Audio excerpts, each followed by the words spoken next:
بسم اللہ الرحمن الرحیم۔ السلام علیکم، میں ہوں اسد اور آپ دیکھ رہے ہیں اسلامک اور انفارمیٹو ویڈیوز۔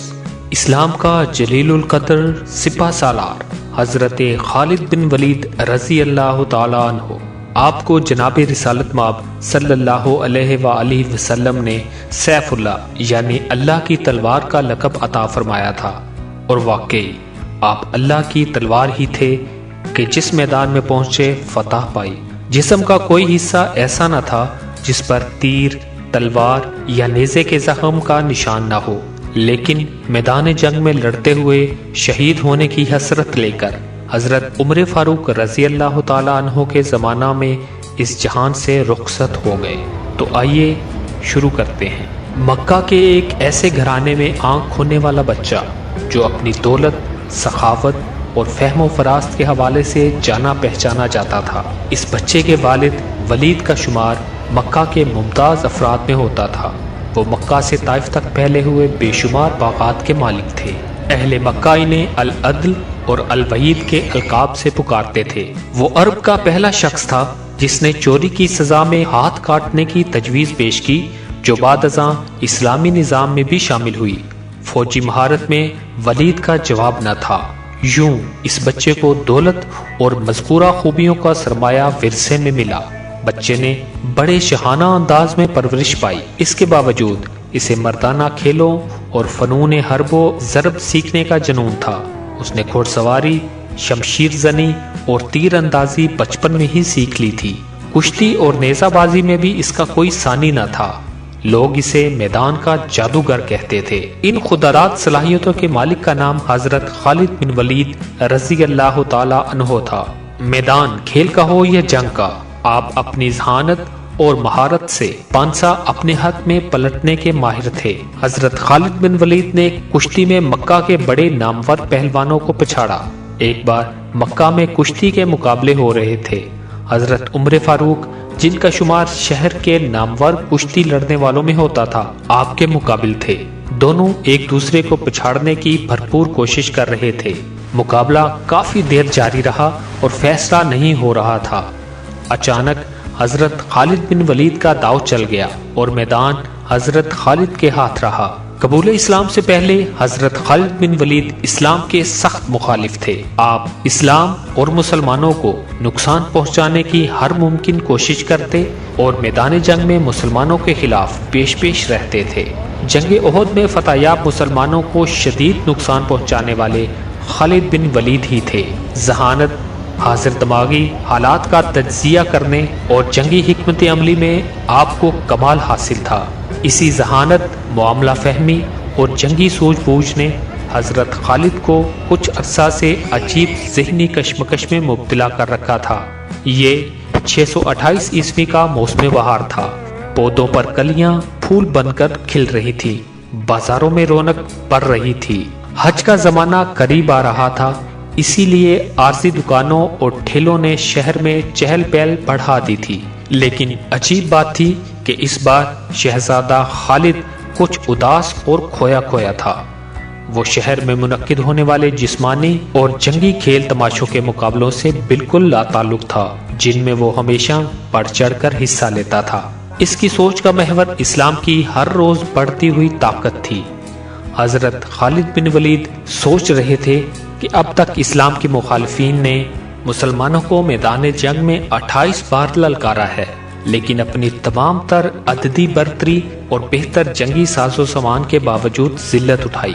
کبھی آپ کے ذہن میں جنگ بدر کا نقشہ پھرنے لگتا، جب معمولی ہتھیاروں سے لیس 313 مسلمانوں نے ابو جہل کے لشکر کو شکست فاش سے ہمکنار کیا تھا۔ کبھی جنگ احد میں مسلمانوں کی ثابت قدمی اور جانثاری آپ کی آنکھوں میں پھرنے لگتی، تو کبھی حضرت خالد چشم تصور سے مکہ کے ناقابل شکست پہلوان اذکار کو رسول اللہ صلی اللہ علیہ وآلہ وسلم کے ہاتھوں خاک چاٹتے ہوئے دیکھتے۔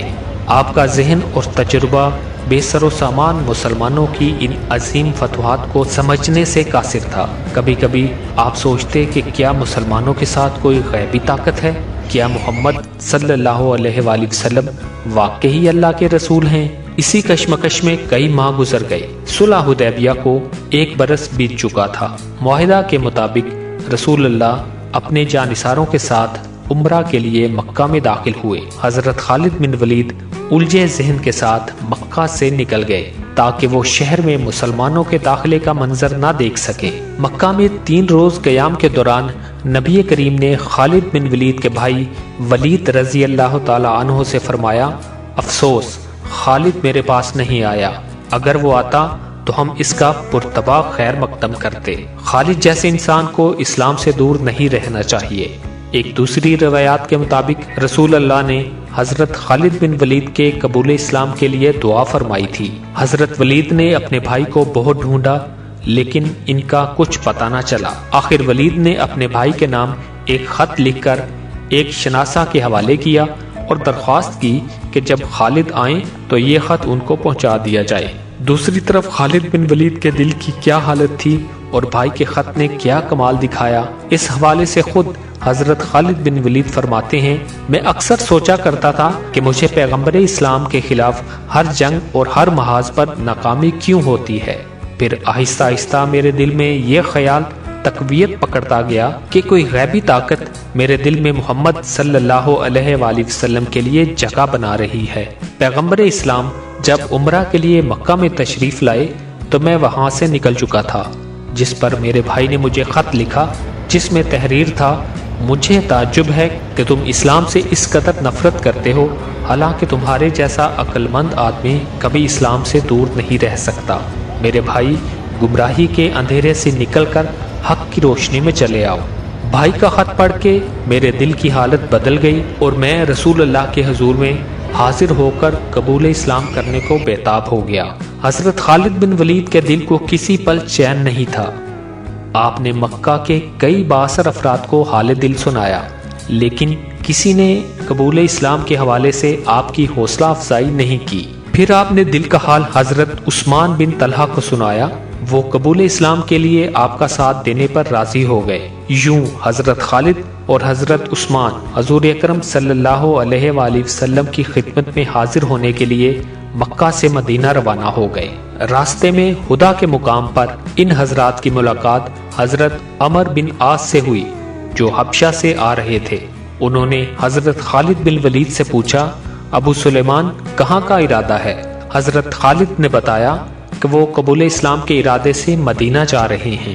حضرت عمر بن عاص نے بتایا کہ وہ بھی یہی ارادہ رکھتے ہیں۔ 31 مئی 628 عیسوی کا دن اسلامی تاریخ میں بے حد اہمیت رکھتا ہے۔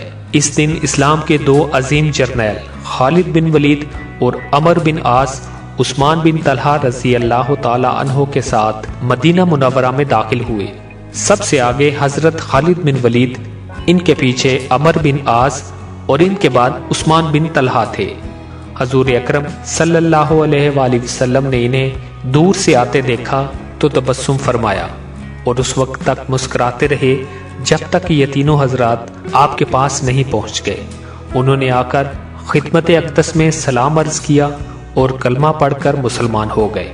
صلح حدیبیہ کے بعد رسول اللہ صلی اللہ علیہ وآلہ وسلم نے دعوت و تبلیغ کا دائرہ عرب کے دور دراز علاقوں اور دیگر ممالک تک بڑھانے کا فیصلہ کیا۔ چنانچہ رسول اللہ نے کئی صحابہ کرام کو اسلام کے دعوت نامے دے کر غیر مسلم عرب رئیسوں اور پڑوسی بادشاہوں کی طرف روانہ فرمایا۔ اسی سلسلے میں ایک خط حضرت حارث بن عمیر کے ہاتھ بصرہ کے عیسائی حاکم حارث بن شمر قصائی کو بھی بھجوایا گیا۔